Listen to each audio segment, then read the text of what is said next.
일본이 초비상 사태에 빠졌습니다. 러시아의 우크라이나 다음 타깃이 폴란드 혹은 동유럽국 중 하나가 될 것이라는 전망이 쏟아지고 있었는데 충격. 저에게도 동유럽 국가가 아닌 일본이 러시아의 다음 타깃이 되어버렸습니다. 러시아가 일본과 평화조약 체결 협상을 중단한다고 21일 선언했습니다. 러시아 외무부는 이날 자체 웹사이트에 올린 일본 정부 결정에 대한 대응 조치에 관한 성명을 통해 일본이 우크라이나 사태와 관련해 취한 일방적대로 제재에 명백히 비우호적인 성격을 고려해 일련의 조치를 취한다면서 이같이 발표했습니다. 그렇지 않아도 며칠 전 러시아 태평양 함대 소속 상륙함 4척이 일본 해협을 통과하며 일본을 위협한 바 있기 때문에 이번 러시아의 발표는 일본에 대한 선전포고와도 같다는 것이 전문가들의 공통된 주장입니다. 교도통신의 러시아 해군 태평양 함대 소속 상륙함 2척에 모두 흑해로 이동 중이라고 보도했으며 러시아 해군 함정 모두 일본의 해상자위대에 의해 스루가 해협을 통과하는 것을 감시당한 것으로 알려졌습니다. 일본 해협을 관통한 러시아 상륙함대 구성은 엘리게이터급 상륙함 한 척 로프가 급상륙함 한 척 어드미를 레벨스코이급 한 척 등 총 4척의 상륙함들로 이루어졌으며 러시아 해군의 태평양 함대가 가진 모든 상륙함 전력인 것으로 알려졌습니다. 러시아가 일본과 평화조약 교섭을 중단하겠다는 것은 언제든 일본에 러시아 군대를 보내 우크라이나처럼 만들 수 있다는 것인데요. 현재 초비상이 걸린 곳은 일본의 홋카이도. 푸틴 러시아 대통령은 홋카이도 바로 위에 있는 쿠리열도에서 러시아군의 대규모 해상훈련을 실시했습니다. 러시아가 우크라이나 침공 직전 우크라이나 주변에서 대규모 군사훈련을 시행한 것과 매우 흡사합니다.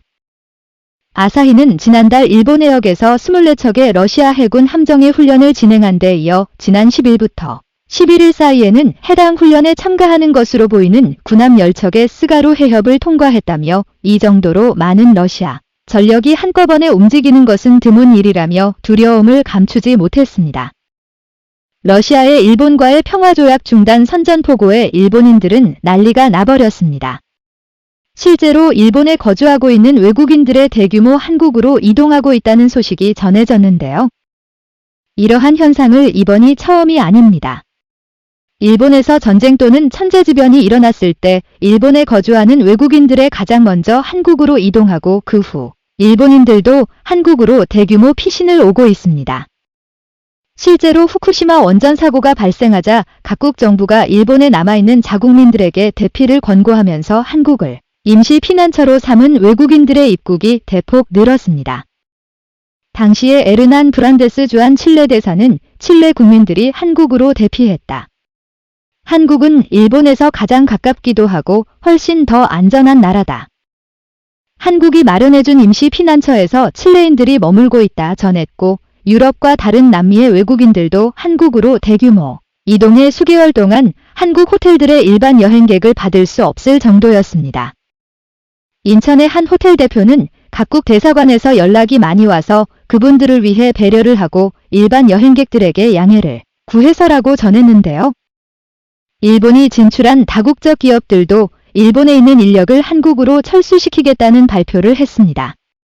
이번에도 마찬가지입니다. 러시아가 일본과 평화조약을 깨버린 만큼 일본이 우크라이나처럼 러시아의 속수무책으로 당할 가능성이 있다는 것입니다. 글로벌 파이어파워가 공개한 일본과 러시아의 전력 비교를 보시면 파란색이 일본, 빨간색이 러시아를 나타내고 있습니다. 군사력 측면에서 러시아가 일본을 압도할 뿐만 아니라 국방 예산도 러시아가 일본의 3배가 넘습니다. 뿐만 아니라 공군도 러시아가 일본의 3배, 지상군은 12배, 탱크는 10배, 이동 가능한 로켓 미사일 33배, 해군은 3배 더 많이 보유하고 있습니다. 러시아와 전혀 상대가 안 되죠. 미국도 러시아와 일본이 싸울 경우 미군이 직접 개입할 시 제3차 세계대전으로 커질 수 있다며 매우 조심스러운 태도를 보이고 있기 때문에 일본이 미국의 도움을 기대할 수도 없는 상황입니다. 러시아는 이미 미국에 일본과 러시아의 싸움에 개입하지 말라고 선을 확실히 거뒀는데요. 러시아 외무부는 이날 텔레그램 공식 계정을 통해 1945년의 결정, 제2차 세계대전 종전 결정으로 쿠릴 섬들은 소련으로 넘어갔다면서 미국은 자신들의 경계와 레드라인 한계선을 알아야 한다면서 러시아와 일본 간 문제에 미국은 참견하지 말라고 경고했습니다. 자, 그런데 실제로 러시아가 일본 침공 시에 한국이 일본인 피난민들을 전부 수용해 줄지의 여부가 매우 뜨거운 논쟁으로 급상이 있습니다. 아무리 미워도 일본인들의 생사가 걸린 문제이기 때문에 일단 받아줘야 한다는 것이에요. 한국인들의 넓은 마음입니다. 하지만 아베 전 총리는 역으로 한반도 유사시 한국인 피난민들을 일본이 받아줄 것이냐는 질문에 가려받을 건이라는 충격적인 발언을 해 논란이 되고 있습니다. 북한 핵무기 및 탄도미사일과 관련해 한반도 주변 위기가 고조되는 가운데 일본 정부의 대응 태도가 논란을 일으키고 있습니다. 일본 정부가 한반도 유사시 일본인 피난 계획을 정비한다는 것까지는 이해가 되지만 한반도에서 유입되는 피난민을 선별해서 받아들이겠다 라고 밝힌 게 문제입니다. 일본 NHK는 지난 17일 아베 신조 전 일본 총리가 최근 긴장이 고조되는 한반도에서의 유사사태 발생에 대비해 주한 일본인들의 긴급 피난 계획을 정비하라고 지시했다고 보도했습니다. 일본 NHK에 따르면 아베 전 총리는 이날 한반도 위기 상황이 발생할 것에 대비해 주한 일본인을 무사히 본국으로 귀국시킬 수 있도록 기존의 긴급 피난 계획을 다각도로 재점검하고 새 안보법에 따라 자위대가 주한 일본인들의 귀국에서 더 큰 역할을 맡을 수 있도록 계획 내용을 수정하는 방안을 검토하라고 지시했다고 합니다.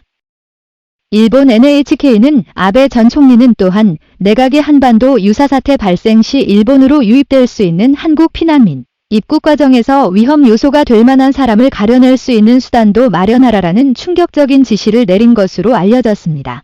지금은 상황이 완전히 반대가 됐습니다.